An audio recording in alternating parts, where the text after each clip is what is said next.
Hopefully at the end of this video we're going to know when to add or multiply two probabilities. If you're revising, you can pause the video and have a go at question 1, then question 2, 3 and 4, question 5 and 6. Okay, so the first probability rule, the addition rule. If you're asked to find the probability of event A or the probability of event B occurring, you can add the probability of both events provided the two events are mutually exclusive.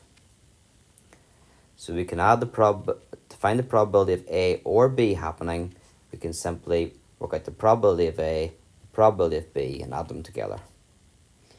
Now, must stress the events have to be mutually exclusive. That means that the events cannot happen at the same time. So let's look at question 1a. What is the probability of rolling a 2 or a 3? So the probability of rolling a 2 or a 3 is simply the probability of rolling a 2 plus the probability of rolling a 3. Chances of rolling a 2 is a sixth, chances of rolling 3 is a sixth, and the chances of rolling a 2 or a 3 then would be 2/6 or 1/3. I know intuitively we would say the probability of rolling a 2 or a 3 would just say, well, there's 2 chances out of 6 straight away. But we can do that because they are mutually exclusive, and that's effectively what we're doing there. Let's look at part B. What is the probability of rolling an odd number or a number greater than 4? Let's try and write that down. Probability of rolling an odd number, or I'm just going to write greater than 4. That is equal to the probability of rolling an odd number plus the probability of rolling a number greater than 4. Chance of rolling an odd number, 3 out of 6 or a half. Chances of rolling greater than 4, that's a 5 out of 6, that's 2 out of 6. And if you add those together, you get 5 out of 6. Now, hopefully you're scratching your head thinking that that's not right. The chances of getting an odd number or greater than 4 is not 5 over 6. Let's think of this, just really break it down. The numbers we've got 1, 2, 3, 4, 5, or 6.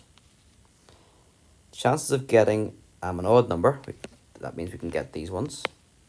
Chances of getting greater than 4 means we can get the 6 as well. So there's 4 things that can happen out of 6. Odd, 1, 3, and 5. Greater than 4 is the 5 or the 6. You'll notice there that 5 is odd and it's also greater than 4. So these two events we're talking about are not mutually exclusive. So we cannot simply add those two together. Okay, it's not the probability of odd plus the probability of greater than 4 because they are not mutually exclusive. What you'd have to do there is take away the probability of it being odd and greater than 4. Pardon shorthand. What's the chances of it being odd and greater than 4? Well, that's the chances of getting a 5, which is 1 out of 6. So your answer would actually be 4 out of 6, or 2/3. So that example is just really there to emphasize you have to make sure that the events are mutually exclusive in order to add. Otherwise, you're going to have a mistake. Okay, let's look now at a few definitions. Independent events.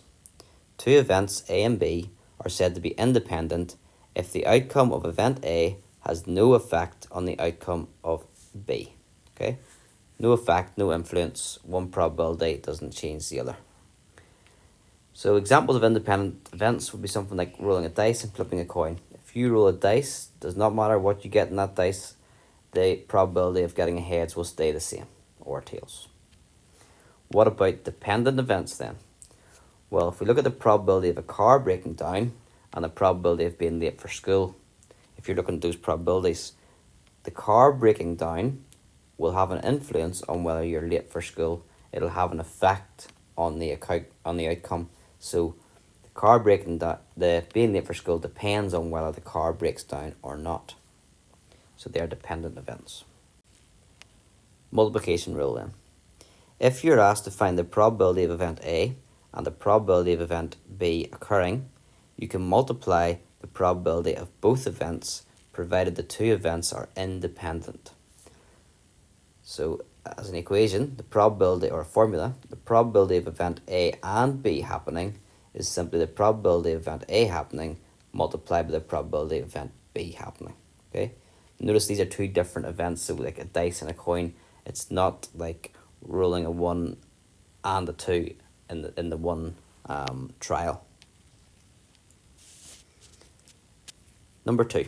What is the probability of getting tails on a coin and 4 on a dice? So probability of tails and a 4. That's simply the probability of getting a tails multiplied by the probability of getting 4. Chances of getting tails is half. Chances of getting a 4 on a dice is 1/6. And you multiply the probabilities together and you get 1/12. Put it in the calculator if it's calculator exam. If it's non-calculator, remember you're multiplying the numerators together and then multiply the denominators together.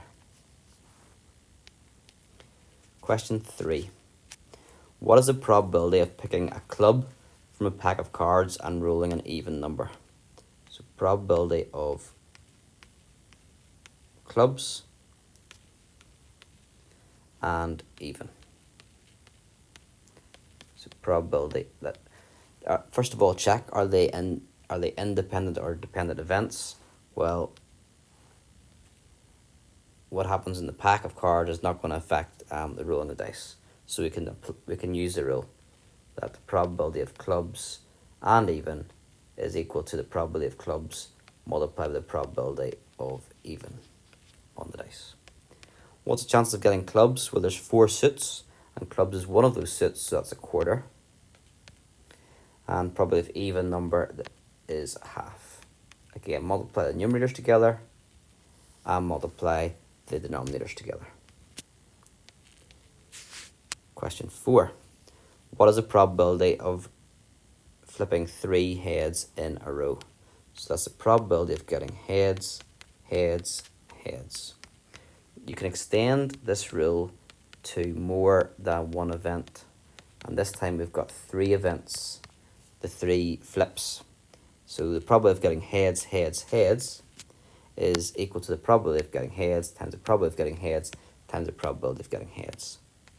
So chance of getting heads is a half. If you multiply those all together, the numerators 1 times 1 is 1 times 1 times 1 is 1. Denominators 2 times 2 times 2 is 8. Now that would be equivalent, just if you were thinking about it, that's the same as getting a half and cubing it.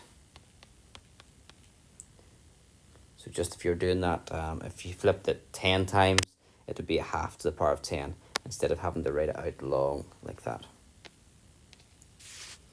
Question 5.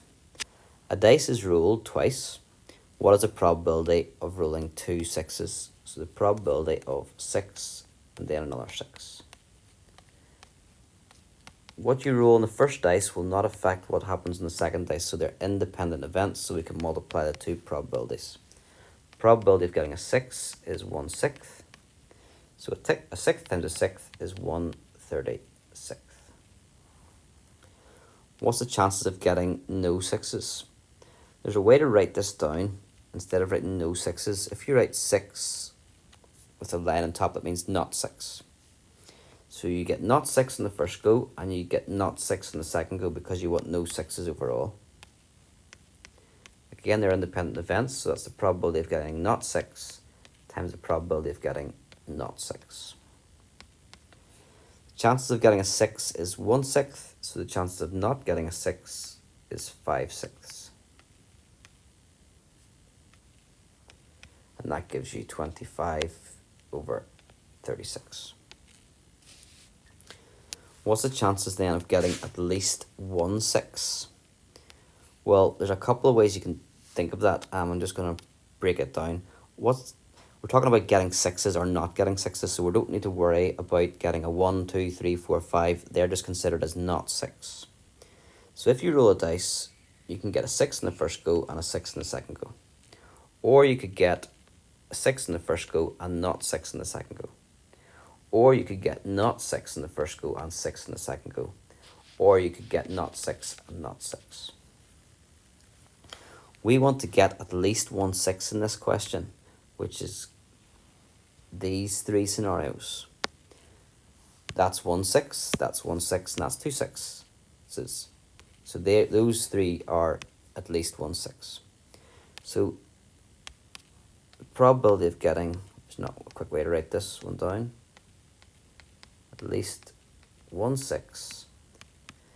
The complement to that, or what's left over, is 1 minus the probability of getting no 6s. Okay? The opposite of at least 1 is none. Okay? Say that again. The opposite of at least 1 is none.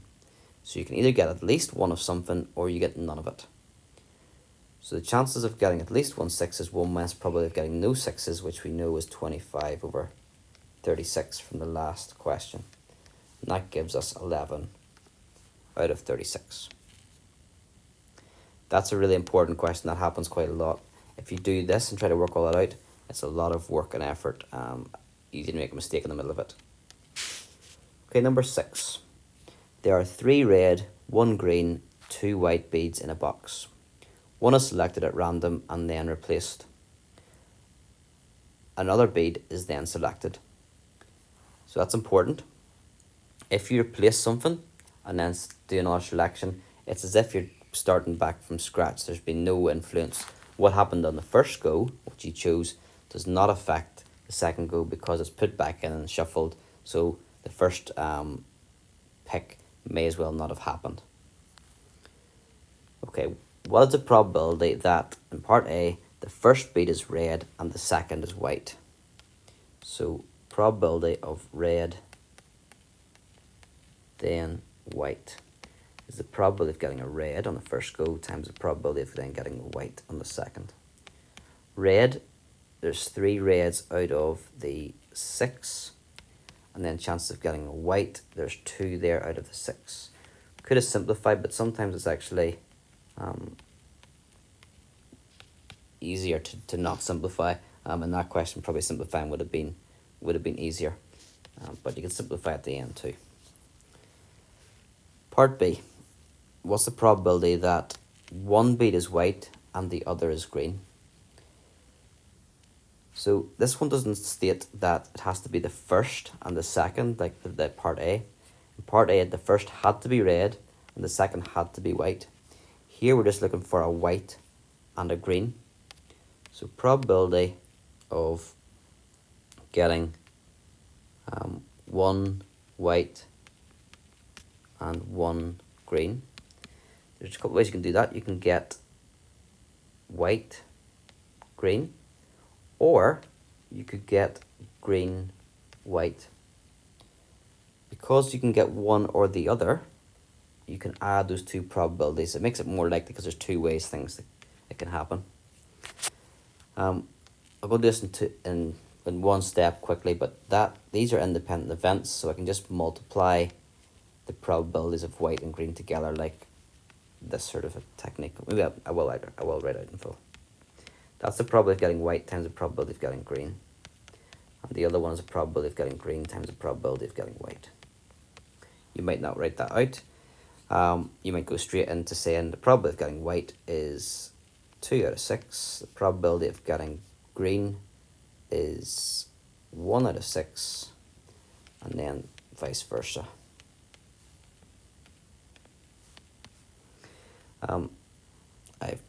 I need to rub out. I wrote a plus there. Let's multiply. So they both would give 2 out of 36. 2 out of 36 plus 2 out of 36 is 4 out of 36. Or dividing by 4 is 1/9. Okay? So probability of getting one white and one green, it doesn't have to be white and then green, it could be green and then white, so you've got to do it, that doubles the probability in this case. And you can actually just double the first one because these two probabilities are the same. That's okay maybe at a lower level, M7, but at M8, these aren't always the same if you've got dependent events. So be very careful there if you're doing M8. Part C is at least one white. Probability of getting at least one white. What's the opposite of getting at least one white? That's the probability of getting no whites. So that's the probability of getting not white on the first go and not white on the second go. Okay? So if you ever see at least one, usually it's easier to get the opposite, which is no. 0. Well, how many whites are there? There is 2 whites out of 6. Okay, 2 whites out of 6.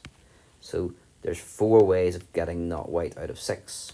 And on the second go, there's still 4 ways out of 6 because it's the independent events. So times them together and you get 4 4s are 16, 6 6s are 36, and 1 minus 16 over 36 is 20 over 36, or 10 over 18, or 5/9.